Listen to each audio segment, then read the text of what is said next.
Em 1534, não foi prevista uma capitania com o nome Paraíba. Projetando o mapa original das capitanias sobre o mapa atual do Brasil, pode-se associar a Paraíba a Itamaracá, mas será um engano. Itamaracá foi doada a Pero Lopes de Souza, que mandou um emissário a governar em seu nome. O empreendimento fracassou. Se Pernambuco prosperou tanto, Itamaracá podia tentar de novo. Tentaram. Deu no desastre de Tracunhaém, engenho próximo à atual cidade de Goiânia. Os tupis potiguaras, no ano de 1574, arrasaram tudo. A capitania de Itamaracá só seria formalmente extinta no século XVIII. Nessa altura, estava reduzida à ilha que leva seu nome e a Goiânia. Muito antes, passou a existir a capitania da Paraíba, ocupando a maior parte da área reservada inicialmente a Pero Lopes de Souza, a Itamaracá. Foi, a rigor, a primeira capitania real, estatal, sem donatário privado, conquistada à custa de reiterado esforço militar após 5 expedições formadas por portugueses, tupis aliados e mestiços mamelucos recrutados em Pernambuco e Itamaracá entre 1574 e 1584. Na última, contou com reforço espanhol, pois Portugal passara no meio tempo a fazer parte da Espanha.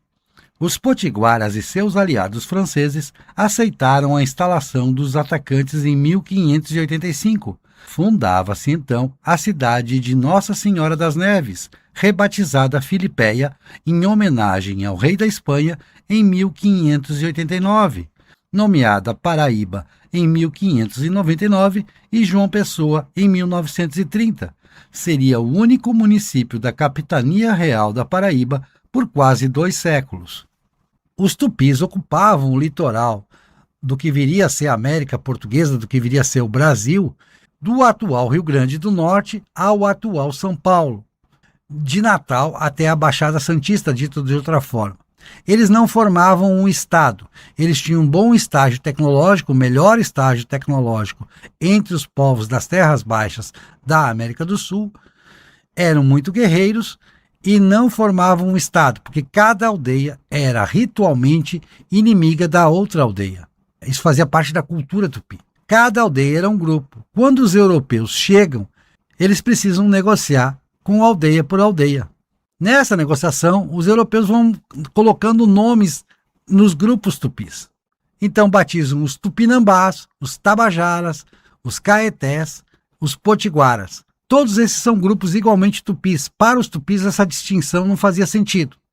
Cada aldeia era um universo tupi separado da outra aldeia, embora tivesse toda uma relação ritualística com a aldeia vizinha.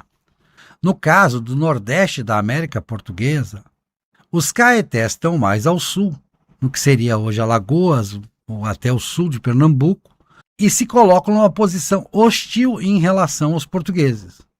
Eles estão relacionados com os franceses estabelecem relações com eles, relações comerciais, para a extração de pau-brasil. Os franceses da Normandia fazem essa relação com os caetés, e os caetés se tornam hostis ao empreendimento pernambucano, o empreendimento de Duarte Coelho. Duarte Coelho é a única capitania dessa região, das capitanias donatárias que são concedidas, que prospera, que realmente se instala, que tem uma instalação efetiva inicial. Em determinado momento, Pernambuco, a instituição capitanial pernambucana, vai declarar guerra aos caetés. Não é uma guerra aberta, não é uma guerra assim, tipo, vamos colocar um exército aqui, outro ali, não. São uma série de escaramuças, uma série de encontros em que os caetés acabam capitulando. Isso permite o povoamento do sul da capitania de Pernambuco, correspondente ao sul de Pernambuco atual e Alagoas. Com os tupinambás, a relação é um pouco mais conflituosa. Com os tabajaras, ela é amistosa. É dos tabajaras que vai surgir o casamento do Adão pernambucano, Jerônimo de Albuquerque, cunhado de Duarte Coelho, com Muíra Ubi. Maria do Espírito Santo Arco Verde. Todas as famílias Albuquerque e Cavalcante vão surgir dessa união. Na parte mais norte do que hoje é Pernambuco, na Paraíba e no Rio Grande do Norte, estão os potiguaras. Os potiguaras se colocam como ferozes inimigos dos portugueses, dos pernambucanos em particular, porque eles estão muito aliados com os franceses. Esse litoral, que corresponde a Itamaracá e Paraíba atuais, é o ponto preferencial da chegada das naus francesas, das naus da Normandia, do noroeste francês. A relação desses tupis, chamados potiguaras, é muito intensa com os franceses. Então é natural que eles resistissem por mais tempo à conquista portuguesa, à conquista pernambucana. Por isso a demora em chegar à Paraíba. A resistência potiguara era uma resistência tupi-francesa, dos potiguaras com os franceses da Normandia. O povoamento luso-espanhol da capitania se concentrou inicialmente nas várzeas úmidas próximas ao litoral. Foram instalados 18 engenhos na várzea do rio Paraíba, um engenho nas margens do rio Miriri. Em 1630, eles representavam 28% de toda a produção de açúcar das capitanias do norte. A riqueza brotava do solo e das moendas. A cotação do açúcar no mercado europeu estava em alta. O empreendimento era muito lucrativo, tocado por mão de obra africana. Indígenas aliados estavam aldeados no entorno e protegiam a várzea de potenciais invasores. Jesuítas, depois franciscanos, cuidavam dos aldeamentos. Portugueses, espanhóis e mamelucos, mestiços de homens europeus com mulheres tupis, atuavam como senhores, mestres e administradores nos engenhos, na cidade como servidores públicos, militares e comerciantes. A prosperidade da Paraíba só encontrava paralelo com a da Bahia e de Pernambuco. A primeira capitania estatal, para todos os efeitos, é a Baía de Todos os Santos, porque o empreendimento do donatário fracassa e a coroa toma a capitania para si, isso em 1549. Mas a primeira capitania real, conquistada como capitania real, é a Paraíba. E por que tanto investimento na Paraíba? Porque era importantíssimo derrotar os franceses que tinham ficado ali, inclusive muitos franceses acabaram ficando na terra, acabaram se mesclando com os tupis potiguaras, acabaram se miscigenando com os tupis potiguaras, até tem aquela coisa de dizer que quem tem o olho claro é descendente de holandês, mas provavelmente seja descendente de normando, dos franceses, porque em quantidade, em número, no início eles tiveram maior presença, especialmente onde hoje é a Paraíba, o litoral da Paraíba, as várzeas da Paraíba. A Paraíba era muito cobiçada também por Portugal, pela coroa, porque se sabia desde o início que ela tinha várzeas muito férteis, muito propícias à instalação da cana-de-açúcar. Então, como o açúcar estava dando dinheiro, o açúcar estava sendo um belíssimo empreendimento, convinha conquistar aquelas terras, aquelas várzeas do rio Paraíba, dos outros rios que davam no litoral da atual Paraíba.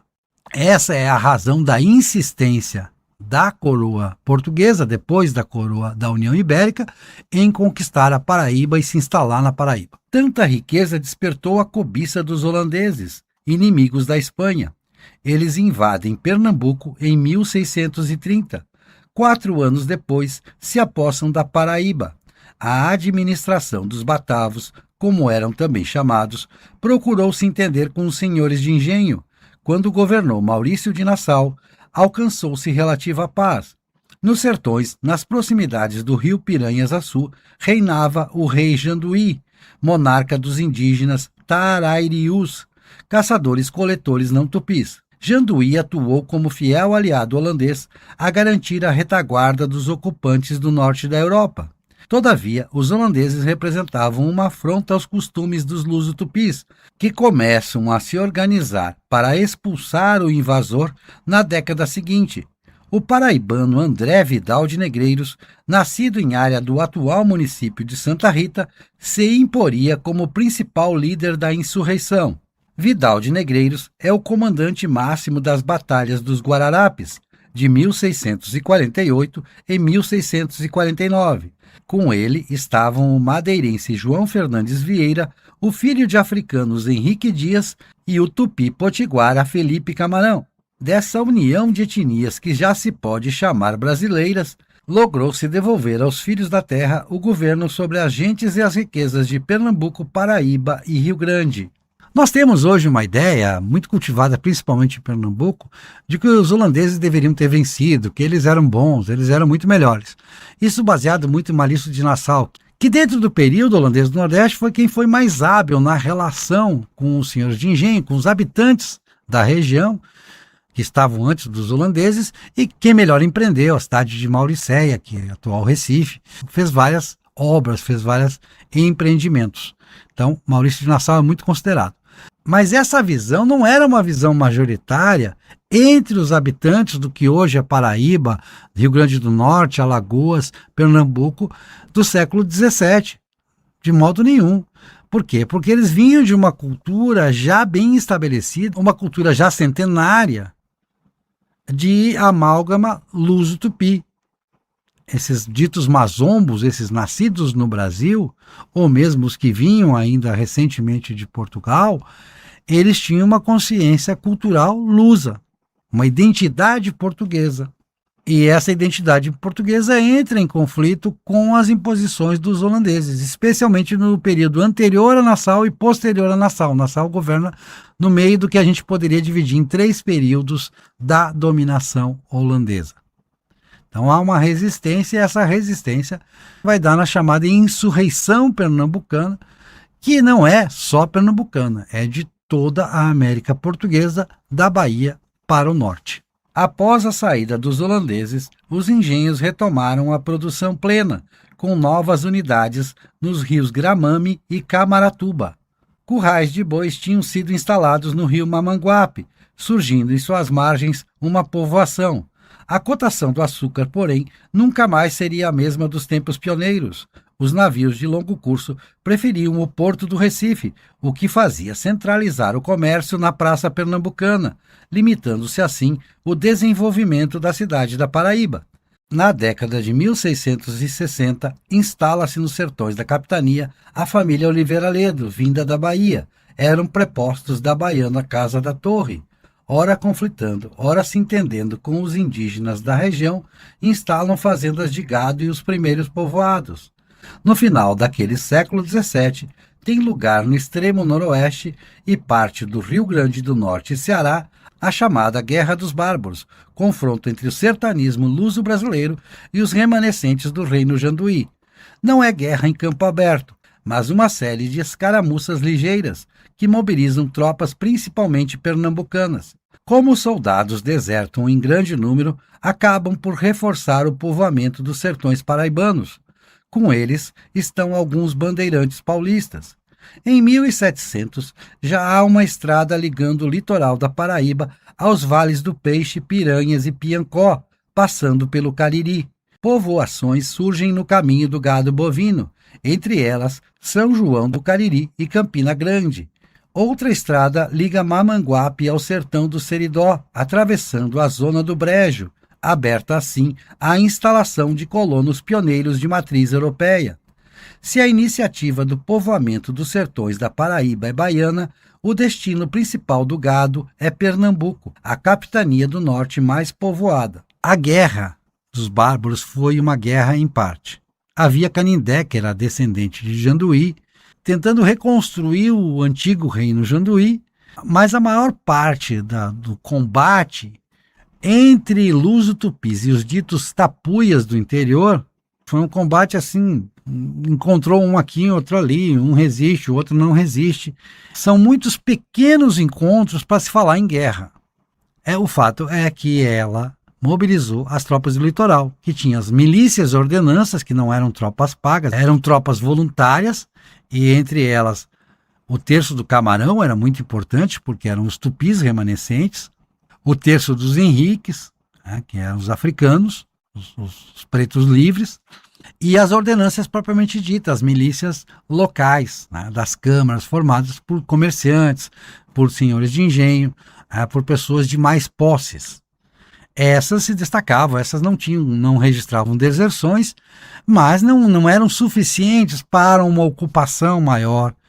O que se pretendia era uma ocupação dos sertões desimpedida de indígenas hostis, de hostilidades, para que ela fosse mais segura, para que o estabelecimento das fazendas de gado se desse em maior segurança. As tropas de linha eram o grosso do que se mandava para o interior. E o que era a tropa de linha? O exército português. Exército oficial português. Ele era formado pelas camadas mais baixas da população. Era quem não conseguia emprego, quem não tinha terra, quem não tinha negócio, quem não tinha dinheiro. Essas pessoas se alistavam para o exército português, que pagava soldos muito ruins, atrasava os soldos. Era uma tropa muito mal formada. E essa tropa mal formada, mal paga, de baixa extração, na maior parte mestiça de todos os tipos de mestiçagem que se possa imaginar para a época, ela vai desertar em massa. Muitas deserções. Mas essas deserções são benéficas ao empreendimento da América Portuguesa. Elas são benéficas à coroa, ao governo de Pernambuco, ao governo da Paraíba. O desertor não volta. Ao não voltar, ele não vai fazer arruaça, ele não vai dar problemas para a sociedade paraibana, para a sociedade pernambucana. E num segundo benefício, ele ajuda a reforçar o povoamento luso-tupi, o povoamento brasileiro, o povoamento de matriz europeia, de matriz portuguesa, nos sertões. Eles vão ajudar a reforçar a povoação, o surgimento de povoados que se transformarão nas freguesias e vilas dos sertões do Nordeste, dos sertões da grande área em torno da chamada Guerra dos Bárbaros. Isso ajuda a explicar a grande densidade de povoamento dos sertões. Só o gado não explicaria, o gado não requer muita gente. Essas deserções vão contribuir para um adensamento da ocupação dos sertões. O século XVIII se inicia com uma série de circunstâncias negativas para a Paraíba. A descoberta de ouro em Minas leva para o sul a mão de obra. A década de 1720 é de seca nos sertões e no litoral.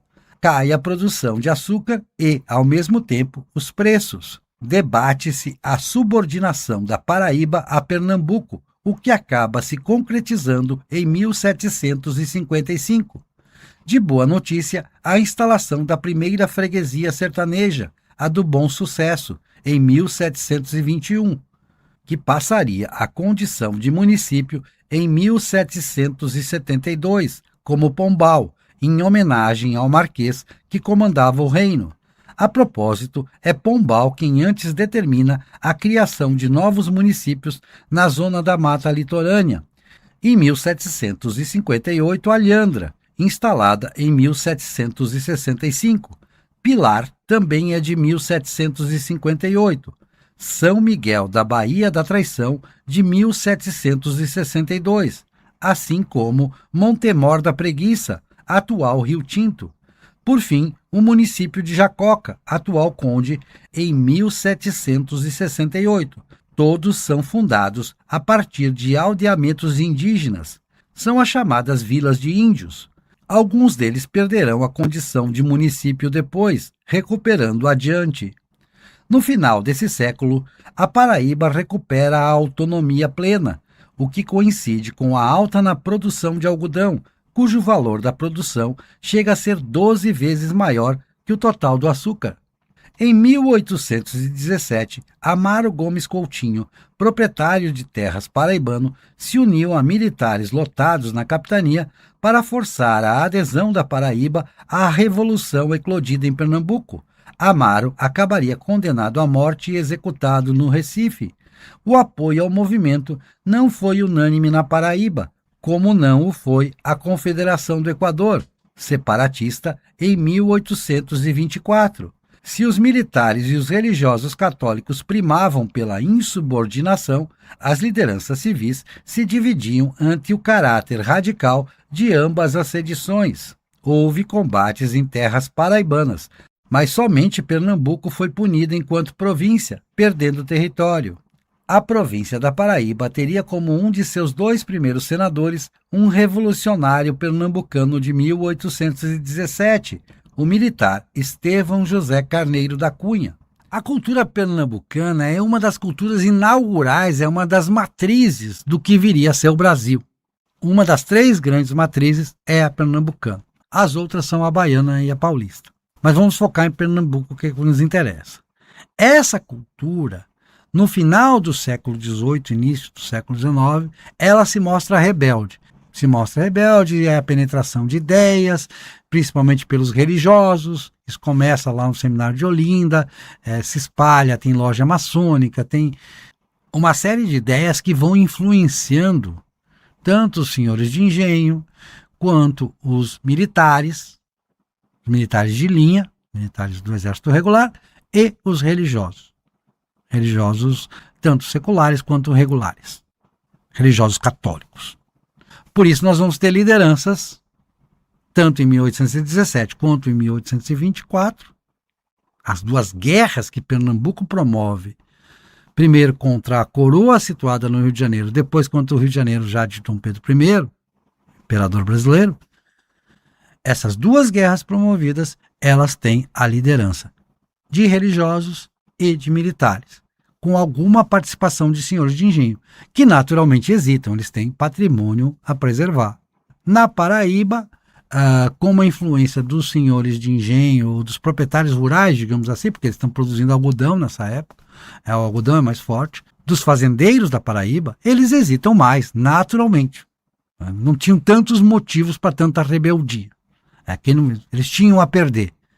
Os religiosos e os militares de linha julgavam que tinham muito pouco a perder e muito a ganhar em fazendo um Pernambuco independente. Quando digo Pernambuco independente, é o Pernambuco e suas antigas capitanias subordinadas, de Alagoas até o Ceará. Isso tem maior adesão em Pernambuco propriamente dito, no litoral pernambucano, pouco menor adesão na Paraíba e quase nenhuma adesão em Alagoas. Tanto que Alagoas ganha de presente a separação, a autonomia em relação a Pernambuco. Alagoas era parte integrante de Pernambuco e ganha do rei o direito a ser uma província independente e que vai continuar assim até hoje. O destaque político da Paraíba na segunda metade do século XIX foi para Flávio Clementino da Silva Freire, o barão de Mamanguape. Foi presidente da província, deputado e senador. Mantinha residência em Mamanguape, em que recebeu a visita do imperador Pedro II. O censo de 1872 encontrou na Paraíba 128 mil lavradores e 14.700 criadores de animais, em áreas rurais de economia diversificada. Esboçava-se alguma indústria, 5.000 trabalhadores em teares e fábricas de tecidos, quase todos mulheres. O número de servidores públicos, advogados e professores era pequeno. A província mais atraía forasteiros do que exportava gente. 11.000 nascidos em Pernambuco moravam na Paraíba. Na direção oposta, pouco mais de 5.000 paraibanos residiam em terras pernambucanas. A população se dividia de forma equilibrada pelas regiões da província, nos então 23 municípios, com destaque para Sousa, o mais povoado, com 28.000 habitantes, e Guarabira, então chamado Independência, o segundo, com quase 27.000. A capital ocupava apenas o 4º posto em população. Campina Grande, o 12º. Em 1874, ocorreram no interior as revoltas do quebra-quilos, contrárias à introdução do sistema métrico decimal nos pesos e medidas nas feiras, introdução que trazia novos impostos sobre a farinha de mandioca e a carne seca, itens de maior consumo. 3 anos depois, os sertões são atingidos pela Grande Seca de 1877 a 1879. Não poucos procuraram ajuda na região do Brejo e próximo ao litoral. Muitos fazendeiros se dispuseram a lhes dar abrigo, comida e um pedaço de chão em troca de dias de trabalho na propriedade. A situação muito contribuiu para disseminar o fenômeno do agregado rural, também conhecido como morador, submetido voluntariamente a um regime de senhorio de evocação medieval. Ainda no século XIX, se instala em Santa Rita a Companhia de Tecidos Paraibana, conhecida como Fábrica Tibiri, com modernas máquinas. Em 1918, começaria a ser implantada a Companhia de Tecidos Rio Tinto, da família Lundgren. Por longo período, seria a maior empregadora industrial do estado, contando com fartura de mão de obra e de algodão, colhido nas proximidades. Esses anos de 1877 a 1879, esses 3 anos, né, da Grande Seca, eles foram de anomalias no clima do mundo inteiro. Os cientistas não sabem explicar tudo ainda, mas se sabe que foram 3 anos de catástrofes climáticas pelo planeta todo. E isso se refletiu no Nordeste de uma maneira drástica. A mortandade foi terrível. Os sertões ficaram desabitados porque não tinha uma gota de água. Foi uma seca terrível. Nesse período, havia um equilíbrio entre a população do sertão, do brejo e do litoral paraibano. Havia uma distribuição equilibrada da população entre o litoral, o brejo e o sertão. Só que a seca é tão violenta e ela se concentra no sertão, o litoral é pouco afetado pela seca, então essas populações elas vêm como retirantes, como sobreviventes, buscar o abrigo no litoral e no brejo. E principalmente no brejo, mas também em áreas próximas ao litoral, eles vão encontrar amparo nos fazendeiros. São os fazendeiros que estão em condições de socorrer aquelas populações, de dar uma farinha, de dar uma assistência alimentar. E acabam ficando ali. Acabam ficando ali num esquema que vem lá do Império Romano, que é muito antigo na história da humanidade. Que é aquela coisa, eu preciso sobreviver. Antes de ter ambições, eu tenho a ambição de sobreviver. E quando eu tenho a ambição de sobreviver, nada pode me acontecer de melhor que um senhor que me dê abrigo, que me dê um pedaço de chão, que me permita ficar ali, que garanta a minha segurança, minha segurança física e minha segurança alimentar, que eu possa criar meus filhos, que eu possa sobreviver. Se isso tem como contrapartida trabalhar sem uma remuneração, trabalhar numa cultura de subsistência e prestando em troca serviço ao senhor, ao dono daquela terra, ao fazendeiro, que alternativa ele tinha? No século XIX, muito pouca. Até avançado o século XX, muito pouca. Então a Grande Seca, ela vai agudizar um fenômeno que já existia e que é muito antigo, é muito atávico, que é o do morador, o do agregado. Aquele que está na terra não é escravizado, ele pode sair a hora que quiser, ele pode ir embora, ele é livre para ir embora. Não existe essa coerção, não existe nenhuma coerção sobre ele para que fique ali, mas que permanece ali numa relação de dependência com o fazendeiro. E passa a vida sem ver o que é dinheiro. Porque o que ele produz na terrinha dele é para o consumo próprio e o que ele produz para o fazendeiro é a renda do fazendeiro. Essa relação do agregado, ela subsiste. Só muito recentemente ela deixa de existir. Augusto dos Anjos, de Sapé, José Lins do Rego, de Pilar, José Américo de Almeida, de Areia, Ariano Suassuna, da cidade da Paraíba. Esses e muitos outros escritores nascidos na Paraíba se fizeram grandes da literatura brasileira. Na música, Jackson do Pandeiro, de Alagoa Grande, Roberta Miranda, de João Pessoa, Genival Lacerda, de Campina Grande, Zé Ramalho, de Brejo do Cruz, Elba Ramalho, de Conceição, Glorinha Gadelha, de Souza, Chico César, de Catolé do Rocha, para lembrar de alguns dos mais destacados. Uma representatividade intelectual e artística acima do que seria de se esperar. Um buzeiro, em especial, deu ao mundo o mago da mídia Assis Chateaubriand e o jurista internacionalmente consagrado Epitácio Pessoa.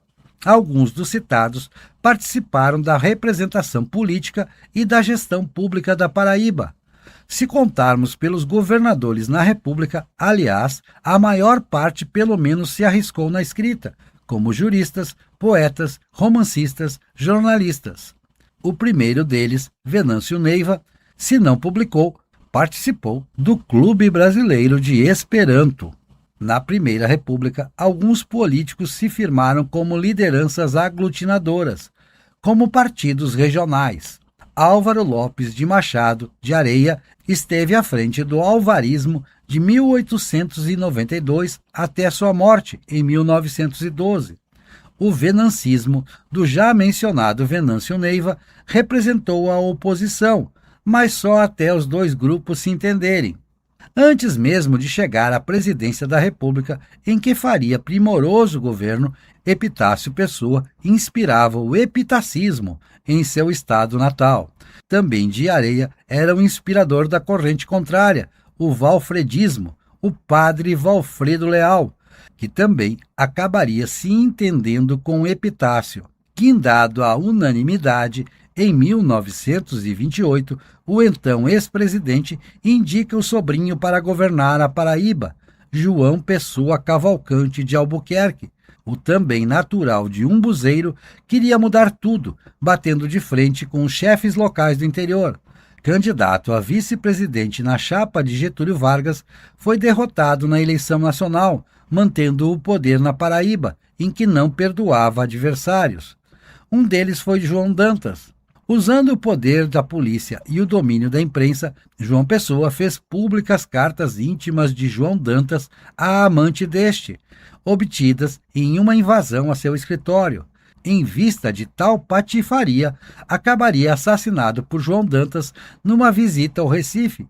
Disso se desencadeou o golpe de 1930, registrado como revolução pelos vitoriosos pela força. Mudou-se a bandeira do Estado e o nome da capital. Getúlio, em troca, de tudo fez para enaltecer a memória do companheiro de chapa, incluindo nomear interventores paraibanos ao governo estadual, um privilégio, visto que outros estados tiveram de se contentar com forasteiros. Aliás, apoio federal raramente faltou à Paraíba, pois pouco foram as vezes em que os governadores não estiveram alinhados aos presidentes da República. Chovesse ou fizesse sol, fosse o supremo mandatário de direita ou de esquerda. O Brasil inteiro fica se perguntando por que a Paraíba está escrito nego na bandeira.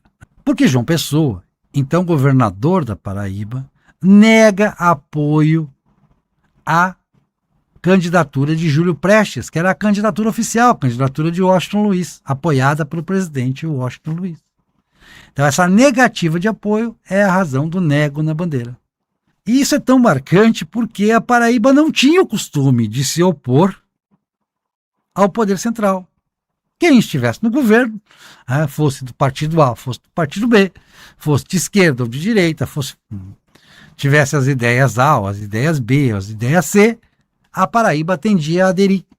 Paraíba não era um estado rebelde, como não for uma província rebelde. Se há governo, somos a favor. E a Paraíba mantém isso. A única exceção é João Pessoa. Por isso, a exceção marcante, que vai acabar no golpe de 1930 e tal, que vai acabar na revolução que coloca o poder todo na mão de Getúlio Vargas, está na bandeira da Paraíba, o nego, e no batismo da capital, João Pessoa. O que Ariano Suassuna nunca concordou, sempre se rebelou, porque o pai dele foi uma das vítimas daquele movimento de 1930. A década de 1930 marcou a intensificação da migração para o sul do país, fenômeno que levou gentes do norte, do nordeste, de Minas Gerais para Rio de Janeiro, São Paulo e Paraná, centros mais dinâmicos da economia brasileira.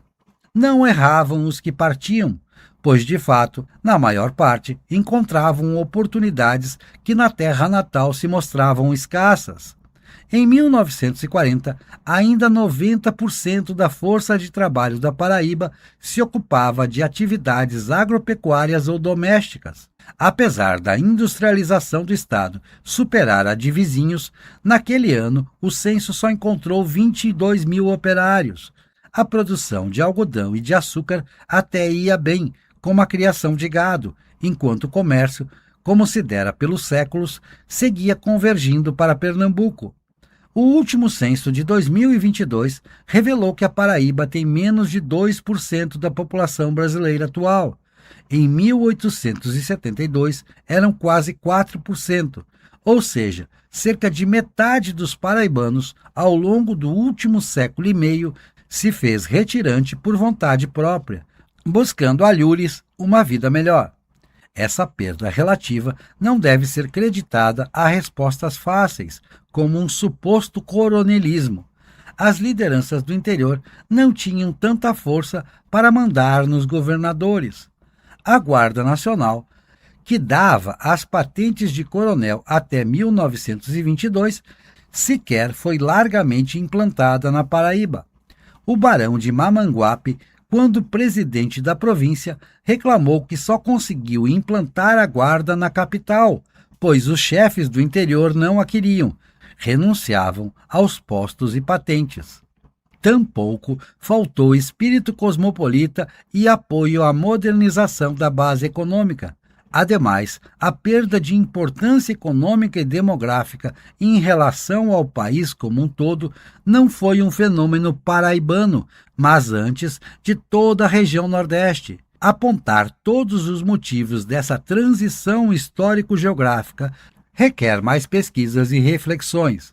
Uma pista talvez esteja na grande imigração de 1870 a 1930. Ela se concentrou em São Paulo e nos estados da região sul. Poucos vieram para o Nordeste. Para a Paraíba, alguns portugueses e alemães, entre outros contados a centenas, não aos milhares. Mas a história é processo e está em movimento.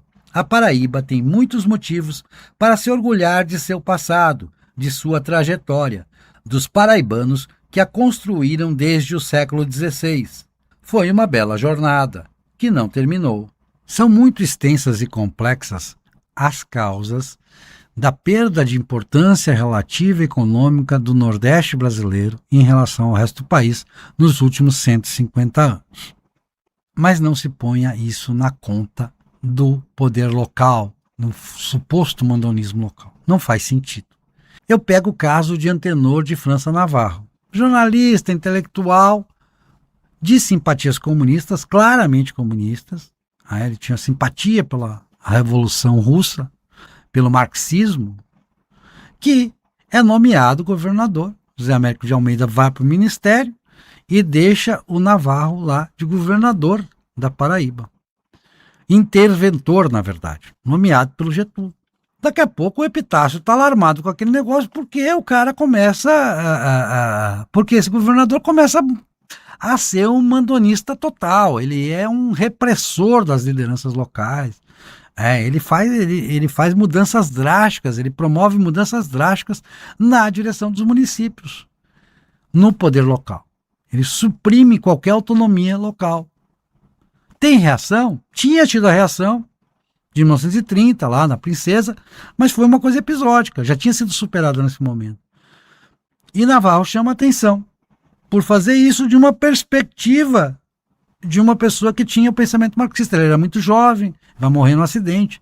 Ele deixa Epitácio alarmado, chega a alarmar Getúlio fica alarmado com o radicalismo dele, dentro do espírito da Revolução de 1930, mas ele muito radical. Mas ele não é retirado do poder. Seu poder não é questionado. Nem existe uma reação organizada ao seu poder. Isso demonstra, mais uma vez, é mais um episódio a mostrar na história da Paraíba que não é o poder local a ser apontado como o vilão dos destinos paraibanos, porque não teve poder de fato, porque teve um poder de fato muito limitado. A história da Paraíba é belíssima e ela não tem vilões locais. Não há um grande vilão na história da Paraíba. Nenhuma classe, nenhuma pessoa, nenhuma empresa. Como alguns dizem dos Lundgren, não. A Paraíba foi governada por pessoas capazes na maior parte do tempo. Ela tinha boas lideranças locais na maior parte do tempo. Tinha pessoas esclarecidas. Mas não teve, talvez, um destino em linha com o que a Paraíba fora no seu auge, final do século XVIII, início do século XIX, ou então nos primórdios da Paraíba, que também era muito rica em termos per capita, final do século XVI, início do século XVII, ela não tem uma realidade recente correspondente a esses auges, não foi por culpa dos paraibanos. Foi por culpa de circunstâncias complexas que não depõem contra os paraibanos, que não depõem contra a Paraíba, contra o brilho da história da Paraíba, que não terminou. Há muito a fazer.